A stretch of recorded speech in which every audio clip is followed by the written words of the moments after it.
ಪುರಸಭೆಗೆ ನೂತನ ಅಧ್ಯಕ್ಷರಾಗಿ ಶ್ರೀಯುತ ಸಿದ್ಧಾರ್ಥ ಗೌಡ ಪಾಟೀಲ್ ಅವರು ಅಧ್ಯಕ್ಷರಾಗಿದ್ದಾರೆ. ಸರ್ಗೆ ಮೊದಲನೇದಾಗಿ ತುಂಬ ಹೃದಯದ ಅಭಿನಂದನೆ ತಿಳಿಸುತ್ತಾರೆ. ಅವರು ಪುರಸಭೆ ವ್ಯಾಪ್ತಿಯಲ್ಲಿ ಎಲ್ಲ ಅಭಿವೃದ್ಧಿ ಕಾರ್ಯಕ್ರಮಗಳು ಕೂಡ ಉತ್ತಮವಾಗಿ ಜಾರಿಗೊಳಿಸುವುದರ ಮೂಲಕ ಅವರು ಉತ್ತಮ ಜನಸೇವೆಯನ್ನು ಮಾಡ್ತಾ ಇದ್ದಾರೆ. ಪಕ್ಷದಲ್ಲಿ ಕೂಡ ಉತ್ತಮವಾಗಿ ಕರ್ತವ್ಯ ನಿರ್ವಹಿಸ್ತಾ ಇದ್ದಾರೆ. ಆ ನಿಟ್ಟಿನಲ್ಲಿ ಮತ್ತೊಮ್ಮೆ ಸರ್ಗೆ ಹೃದಯಪೂರ್ವಕ ಶುಭಾಶಯಗಳನ್ನು ತಿಳಿಸುತ್ತಾರೆ.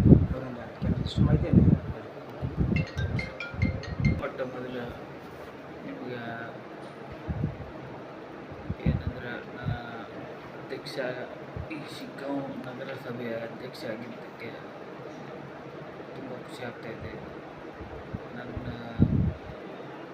ಆಯ್ಕೆ ಮಾಡಿದಂಥ ನನ್ನ ಸದಸ್ಯರು ಹಾಗೂ ಮಾಜಿ ಮುಖ್ಯಮಂತ್ರಿ ಹಾಗೂ ಹಾಲಿ MP ಬಸವರಾಜ ಬೊಮ್ಮಾಯಿಯವರಿಗೂ ನಾನು ತುಂಬ ಹೃದಯ ಹೇಳುತ್ತಾ, ಮುಂದಿನ ದಿನಗಳಲ್ಲಿ ನಾನು ಶಿಗ್ಗಾಂವ್ ಪುರಸಭೆ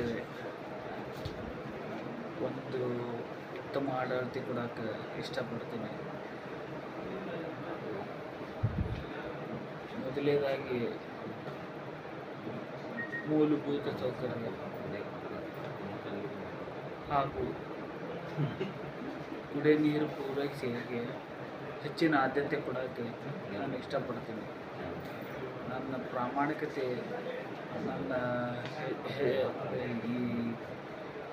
ಈ ಪುರಸಭೆಗೆ ನನ್ನ ಪ್ರಾಮಾಣಿಕತೆಯ ಸಂಪೂರ್ಣ ಬೆಂಬಲ ಕೊಟ್ಟು ಎಲ್ಲ ಸದಸ್ಯರ ವಿಶ್ವಾಸ ತಗೊಂಡು ನಾನು ಈ ಕೆಲಸ ಮಾಡೋಕ್ಕೆ ನಾನು ಇಷ್ಟಪಡ್ತೀನಿ.